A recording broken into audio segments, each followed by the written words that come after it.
जय हिंद साथियों, आप सभी का स्वागत करता हूं आप सभी के अपने चैनल टारगेट सिलेक्शन में। साथियों, अभी तक दिल्ली पुलिस एग्जाम की जितनी भी शिफ्ट हो चुकी हैं उन सभी शिफ्ट का निचोड़ आज की इस क्लास में देखेंगे।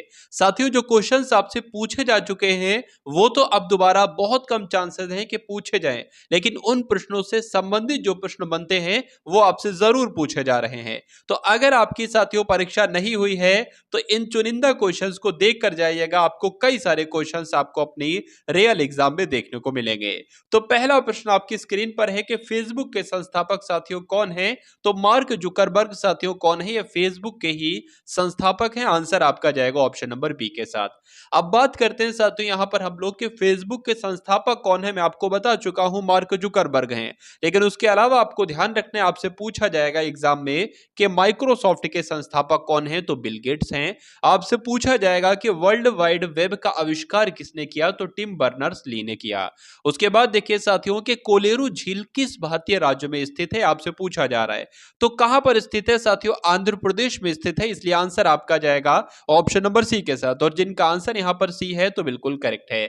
अब अगर बात करें कि पेरियार झील कहां पर है, तो यह केरल में है। लोनार झील कहां पर है, तो यह महाराष्ट्र में है। चिल्का झील कहां पर है, तो यह ओडिशा में है। तो इतनी जानकारी साथियों आपको ध्यान रखना है। उसके बाद देखिए अगले नंबर का प्रश्न आपकी स्क्रीन पर यह रहा, बताइए गदर पार्टी के सह संस्थापक साथियों कौन थे। तो लाला हरदयाल की अगर बात करें तो लाला हरदयाल साथियों गदर पार्टी के सह संस्थापक थे। आंसर आपका है ऑप्शन नंबर बी के साथ, तो बिल्कुल करेक्ट है। अब देखिए जो उस प्रश्न का सही उत्तर था वो यहां पर ऑप्शन नंबर बी लिखा हुआ है, और ये वही प्रश्न और उसका उत्तर लिखा हुआ है, और नीचे उससे संबंधित जानकारी लिखी हुई है। और ऐसे ही हर प्रश्न में किया गया है। तो अगर इस पीडीएफ आपको चाहिए, ये पूरी पीडीएफ आपको चाहिए साथियों, प्रश्न का उत्तर भी लिखा है और उससे संबंधित जानकारी भी लिखी है, तो साथियों डिस्क्रिप्शन में मैंने व्हाट्सएप ग्रुप का लिंक दे दिया है और टेलीग्राम ग्रुप का लिंक दे दिया है। उन दोनों ग्रुप में से मैं किसी न किसी ग्रुप में पीडीएफ डाल दूंगा, आप सभी लोग साथियों जाकर डाउनलोड कर लीजिएगा। चलिए, तो गदर पार्टी के सह संस्थापक मैं आपको बता चुका हूं लाला हरदयाल हैं। उसके अलावा दो इंपॉर्टेंट फैक्ट की बात करें तो 1 नवंबर 1913 में सैन फ्रांसिस्को में गदर पार्टी की स्थापना की गई थी, आपसे पूछा जाएगा। अच्छा, गदर पार्टी के पहले अध्यक्ष कौन थे, तो सोहन सिंह भागना थे, ये बात भी आपको ध्यान रखना है।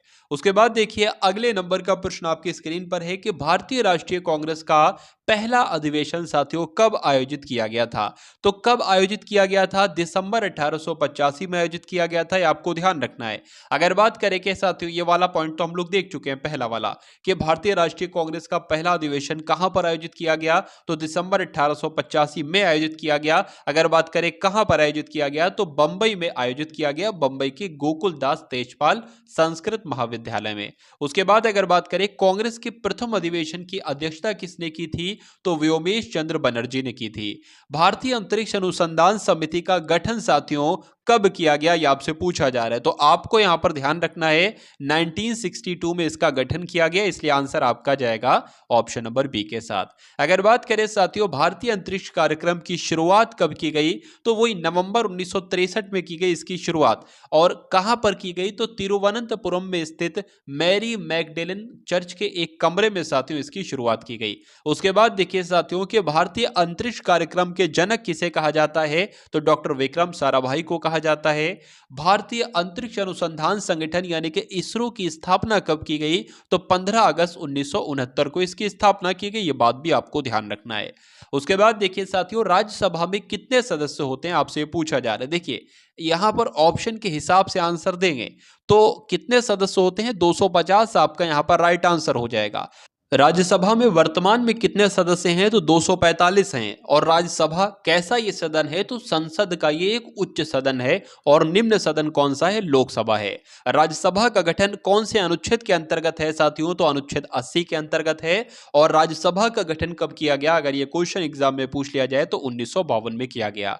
चलिए उसके बाद देखिए साथियों नेक्स्ट नंबर का प्रश्न आपकी स्क्रीन पर है। साथियों अगर आपकी दिल्ली पुलिस एग्जाम अभी एग्जाम नहीं हो पाया है तो इन क्वेश्चंस को जो आप लोग देख रहे हैं ना, शुरू से लेकर अंत तक देखिएगा और शून्य से शिखर तक पहुंचाने की जिम्मेदारी मेरी है। ठीक है ना? और चैनल पर साथियों आप अगर लोग नए हैं तो चैनल को सबसे पहले सब्सक्राइब करके बेल आइकन पर क्लिक कर दीजिए और इस वीडियो को भी एक बार लाइक आप सभी लोग अवश्य कर दीजिए। उसके बाद देखिए भारत के संविधान के किस भाग में भारत के नागरिकों के मौलिक अधिकार मौजूद हैं? तो नागरिकों के मौलिक अधिकार का वर्ण जो किया गया है वो भाग 3 में किया गया है। अगर बात करें भाग पहले में किसका वर्ण किया गया है तो संघ और उसके क्षेत्र का, जो कि अनुच्छेद 1 से 4 तक है। नागरिकता का वर्ण किया गया है भाग 2 में, जो कि अनुच्छेद 5 से लेकर 11 में है। मौलिक अधिकार का वर्ण किया गया है भाग 3 में, जो कि अनुच्छेद 12 से लेकर 35 तक है। राज्य के नीति निर्देशक तत्व का वर्ण किया गया है भाग 4 में, जो कि अनुच्छेद 36 से लेकर 51 तक है।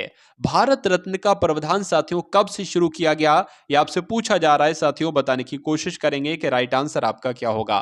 तो अगर आपका आंसर यहां पर है ऑप्शन नंबर सी यानी कि 1954, तो बिल्कुल करेक्ट हो जाता है।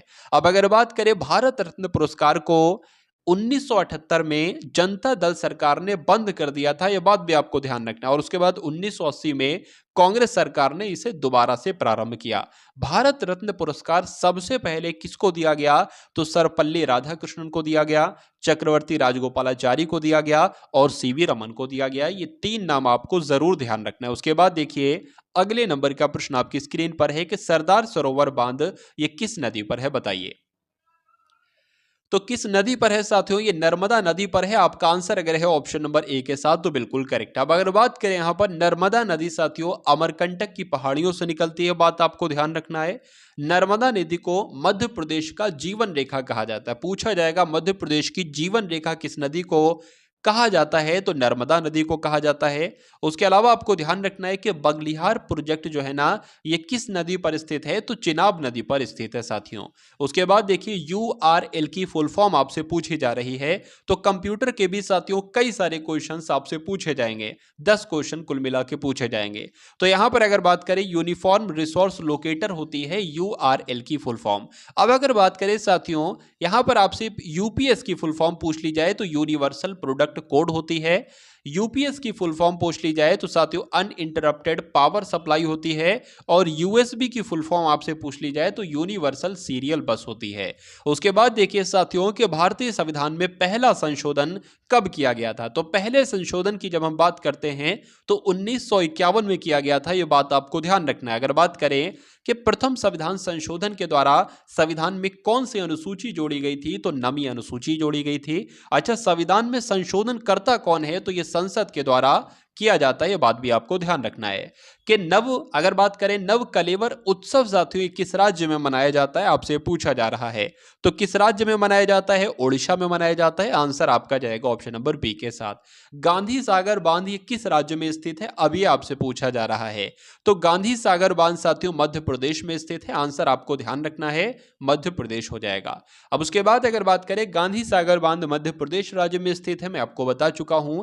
गांधी सागर बांध किस नदी पर बना है यह आपसे एग्जाम में जरूर प्रश्न पूछा जाएगा, तो चंबल नदी पर साथियों ये स्थित है। उसके बाद देखिए साथियों के सांची का स्तूप का निर्माण किसके द्वारा करवाया गया था, आपसे पूछा जा रहा है, बताइए। तो अगर आपका आंसर यहां पर है ऑप्शन नंबर ए के साथ, सॉरी ऑप्शन नंबर डी के साथ, तो बिल्कुल करेक्ट हो जाता भाई। बहुत बढ़िया, वेरी गुड क्लास। सांची के स्तूप का निर्माण किसके द्वारा कराया गया, मैं आपको बता चुका हूं, अशोक के द्वारा करवाया गया। सांची के स्तूप का साथियों मध्य प्रदेश के सागर जिले में स्थित है, यह बात भी आपको ध्यान रखना है। वैसे एग्जाम में आपसे पूछा यह जाता है कि सांची का स्तूप कहां पर है, ऑप्शन में मध्य प्रदेश जरूर होता है। सांची का स्तूप की अगर बात करें तो यह भारत का सबसे बड़ा स्तूप है साथियों, यह बात भी आपको ध्यान रखना है। उसके बाद देखिए अकबर की अगर बात करें तो एग्जाम में क्वेश्चन साथियों पूछा जाता है कि सम्राट कब बना, अकबर गद्दी पर कब बैठा, तो 1556 में साथियों अकबर गद्दी पर बैठा। उसके बाद देखिए साथियों अकबर 1556 में सम्राट बना। अकबर के शासन काल की अगर बात करें तो 14 फरवरी 1556 ईस्वी से लेकर 25 अक्टूबर 1605 ईस्वी तक रहा इसका शासनकाल अकबर का। निम्नलिखित में से कौन सा सबसे कम आयु के नोबेल विजेता है, बताइए। यानी कि सबसे कम उम्र में साथियों में से किसको नोबेल पुरस्कार दिया गया था, यह आपसे पूछा जा रहा है। तो मलाला यूसुफजई को दिया गया था, इसलिए आंसर आपका जाएगा ऑप्शन नंबर ए के साथ। और जिनका आंसर यहां पर ऑप्शन नंबर ए है तो बिल्कुल करेक्ट है भाई, बहुत बढ़िया, very good class. Malala Yousafzai को कैलाश सत्यार्थी के साथ शांति का नोबेल पुरस्कार दिया गया था। अच्छा, कब दिया गया था? तो 2014 में दिया गया था। उसके बाद देखिए, कहा जाता है कि 1906 में भारत का प्रथम राष्ट्रीय ध्वज कहां पर फहराया गया था? कहां पर फहराया गया था साथियों? अगर आपसे प्रश्न पूछ लिया जाए ना, तो कलकत्ता आपको ध्यान रखना है, इसलिए आंसर आपका ऑप्शन नंबर सी है। उसके बाद अगर बात करें कि होम रूल आंदोलन के दौरान 1917 में एनी बेसेंट और बीजी तिलक ने, यानी कि बाल गंगाधर तिलक ने झंडा फहराया था। तो ये पॉइंट आपको ध्यान रखना है। 22 जुलाई 1947 को संविधान सभा ने राष्ट्रीय ध्वज को स्वीकार किया था, यह बात भी आप लोग ध्यान रखेंगे। भारत का पहला उच्च न्यायालय साथियों कहां पर स्थापित किया गया, यह आपसे पूछा जा रहा है, तो बताने की कोशिश कीजिए। तो इस क्वेश्चन का राइट आंसर आपका जो होगा वो ऑप्शन नंबर ए हो जाता है, यानी कि कलकत्ता में भारत का पहला उच्च न्यायालय, पहला हाई कोर्ट साथियों स्थापित किया गया। तो जो लोग भी यहां पर हैं ऑप्शन नंबर ए के साथ, तो बिल्कुल करेक्ट है भाई, बहुत बढ़िया, वेरी गुड क्लास। भारत का प्रथम उच्च न्यायालय साथियों कहां पर स्थापित हुआ था? तो कलकत्ता में हुआ था। इंडियन हाई कोर्ट एक्ट 1861 ईस्वी में लाया गया था, यह बात आपको ध्यान रखना है। जो इंडियन हाई कोर्ट एक्ट था, यह कौन सी ईस्वी में लाया गया? तो 1861 ईस्वी में लाया गया था। हिंदुस्तान रिपब्लिकन एसोसिएशन का गठन साथियों कब किया गया, यह आपसे पूछा जा रहा है। तो इसका गठन साथियों कब किया गया? 1924 में इसका गठन किया गया, यह आप लोग ध्यान रखेंगे। आंसर आपका ऑप्शन नंबर डी के साथ जाएगा।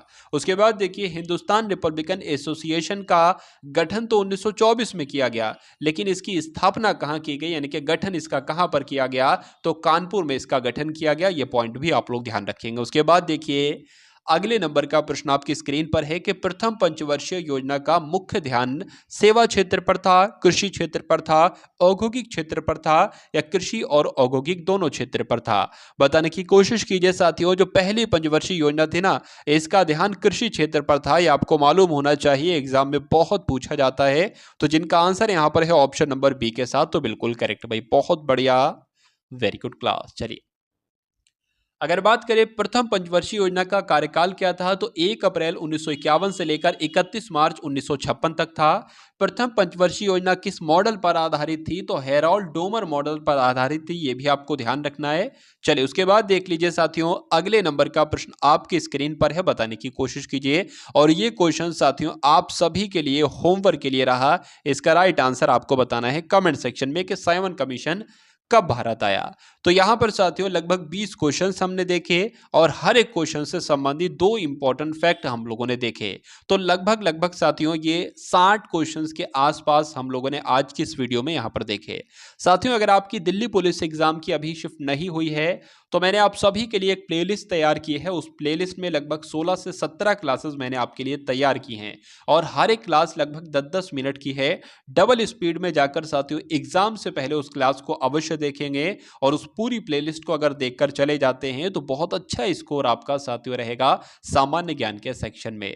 तो चैनल पर अगर नए हैं तो चैनल को सब्सक्राइब कर लीजिए, बेल आइकन पर क्लिक कर लीजिए। तो मिलते हैं हम सभी लोग आने वाली वीडियो में। जय हिंद साथियों।